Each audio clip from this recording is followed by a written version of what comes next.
दोस्तों, कंबोडिया में online scam और डिजिटल फ्रॉड के खिलाफ एक बड़ी कार्रवाई हुई। और हम आपको कंबोडिया की बात इसलिए बता रहे हैं क्योंकि भारत भी इससे पीड़ित है। कंबोडिया सरकार ने भारत के गृह मंत्रालय और विदेश मंत्रालय इसके साथ 14 सी से अपील की है और 15 दिनों में देश भर में छापेमारी करके 375 लोगों को गिरफ्तार किया। गिरफ्तार किए गए लोगों में 105 भारतीय नागरिक भी शामिल हैं। गृह मंत्रालय और विदेश मंत्रालय को इस बात की गुप्त सूचना मिली थी कि कंबोडिया से डिजिटल अरेस्ट का खेल चल रहा है। अब आपके मन में कई सारे सवाल उठ रहे होंगे कि डिजिटल अरेस्ट क्या है। बताएंगे आपको विस्तार से, ये होता कैसे है, कैसे इसमें फंस जाते हैं लोग, ये भी बताएंगे। लेकिन ये कंबोडिया की बात है तो छापेमारी का मामला पहले समझिए। छापेमारी जो हुई उसमें कंबोडिया के 138 अलग अलग स्थानों पर छापेमारी की गई।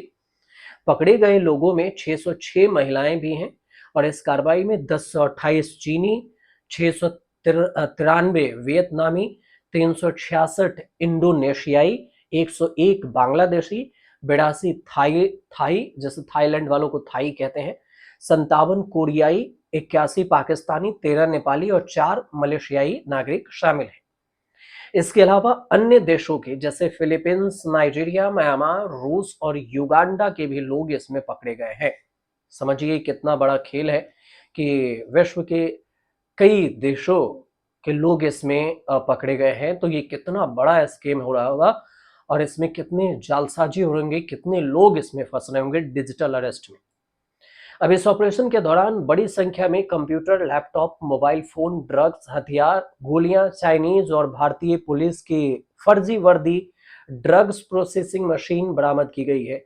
कई मामलों में जो पाउडर भी नशीले पाउडर भी इसमें मिले हैं और दवाएं भी मिली है। ऐसा माना जा रहा है कि इस गोरख धंधे में कई और लोगों की गिरफ्तारी हो सकती है। आरोपियों के जो तार हैं कंबोडिया के अलावा दूसरे देशों से भी जुड़ सकते हैं और इसकी जांच अभी फिलहाल चल रही है। अब ये भी बताया जा रहा है कि भारत सरकार अब कंबोडिया में गिरफ्तार किए गए 105 भारतीयों को वापस लाने की भी कोशिश कर रही है। गृह मंत्रालय और विदेश मंत्रालय के जो अधिकारी हैं, उन्होंने पिछले महीने कंबोडियाई अधिकारियों से बैठक की थी और भारत सरकार ने नागरिकों को चेतावनी दी कि वह कंबोडिया में चल रहे साइबर ठगी रैकेट से सावधान रहे। लेकिन भारत में भी कई केस सामने आए हैं। कई बार आप ये सुने होंगे डिजिटल अरेस्ट। आपके मन में सवाल उठ रहा होगा कि आखिर ये डिजिटल अरेस्ट होता क्या है, कैसे इसमें लोगों को बांध कर लूट लेते हैं, वो भी ऑनलाइन। डिजिटल अरेस्ट शब्द बार बार सुर्खियों में रहा और इसकी वजह से कई अमीर लोगों को और गरीब को भी इसमें फंसना पड़ा। लाखों करोड़ों रुपए का नुकसान झेलना पड़ रहा है अभी भी। यहां तक कि खुद प्रधानमंत्री नरेंद्र मोदी ने भी इस स्कैम को लेकर एक चेतावनी जारी की थी। तो मन में सवाल है कि डिजिटल अरेस्ट क्या है और इस प्रकार के साइबर ठगी के मामले अचानक से बढ़ कैसे गए, क्या इसे रोकने के लिए कोई उपाय है? इन तमाम सवालों को हम समझते हैं और आसान भाषा में समझते हैं। ये बहुत ही जरूरी है, आप इसे आसान से और इत्मीनान से सुनिएगा। डिजिटल अरेस्ट एक प्रकार का स्कैम है। एक प्रकार का स्कैम, साइबर स्कैम, साइबर ठगी, ये लोगों का शोषण के लिए एक नया और खतरनाक तरीका है। इस शब्दावली के दो हिस्से हैं, डिजिटल अरेस्ट और स्कैम या ठगी आप कह सकते हैं। इसमें जो पहले है, पहले के हम डिजिटल अरेस्ट को समझते हैं। यहाँ ये जानना भी जरूरी है कि कानून में इस तरह का कोई शब्द नहीं है। डिजिटल अरेस्ट साइबर अपराधियों द्वारा इस्तेमाल की जाने वाले एक भ्रामक रणनीति है। संविधान या कानून में कोई भी चीज में इसका जिक्र नहीं है। तो इसका मकसद सीधा सा क्या होता है? मकसद होता है पैसा ऐंठना। कैसे?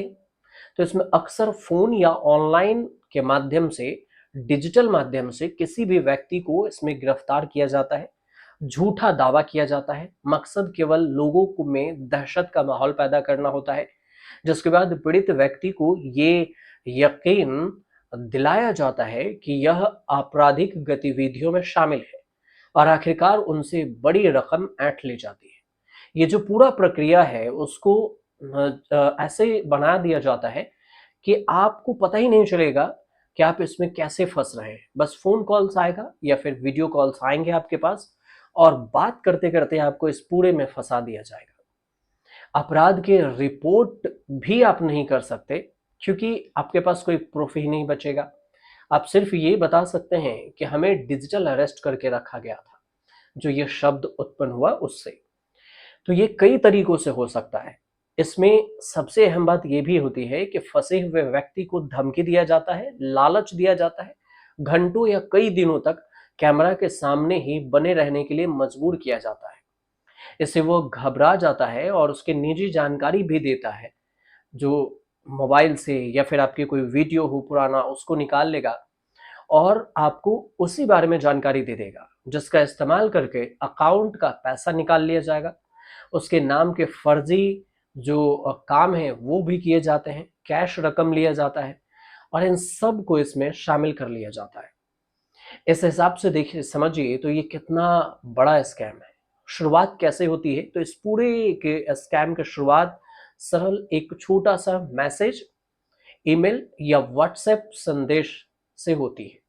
इसमें दावा ये किया जाता है कि पीड़ित व्यक्ति किसी तरह की आपराधिक गतिविधियों में संलिप्त है, उस पर कोई केस चल रहा है या केस हो सकता है, उसने कोई ऐसी वीडियो बना दी जिसपे पुलिस उससे जांच कर रही है, और इसके बाद उसे वीडियो या फोन कॉल्स करके कुछ खास प्रक्रिया से गुजरने के लिए प्रेशर डाला जाता है, दबाव बनाया जाता है।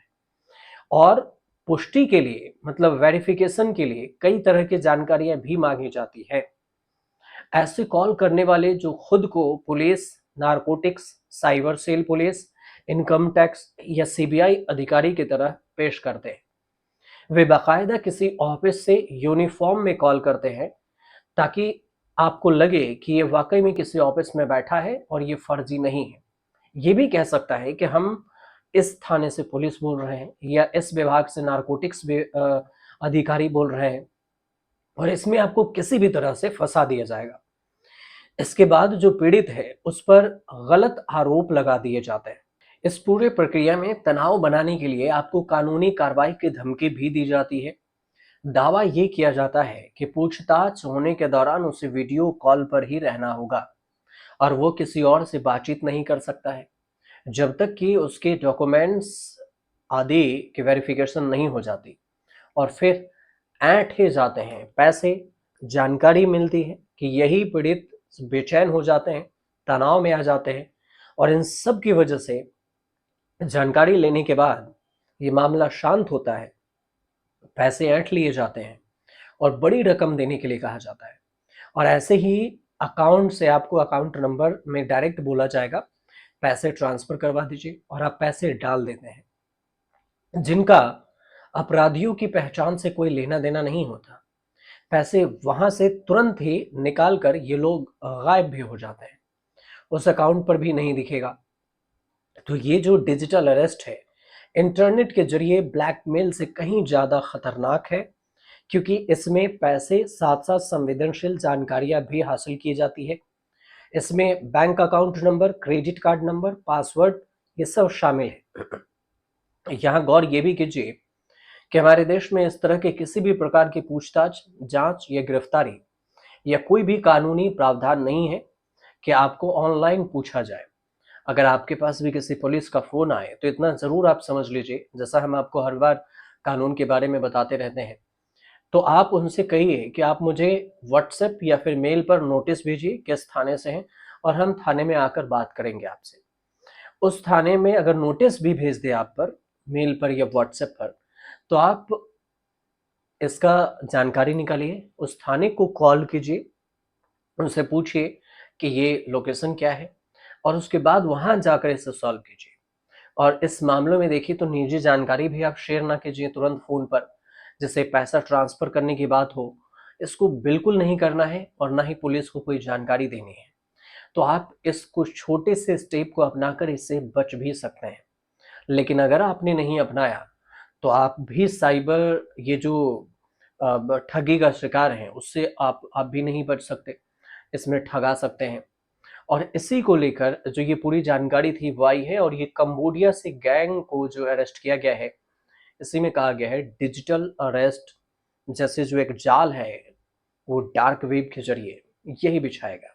इस पर हालांकि आगे की कार्रवाई हो रही है, कुछ अपडेट आएगा हम आपको जरूर बताएंगे। और अगर आप समझ गए होंगे आसानी से तो हमारे चैनल से जुड़िए, सब्सक्राइब कर लीजिएगा, कमेंट भी कीजिएगा।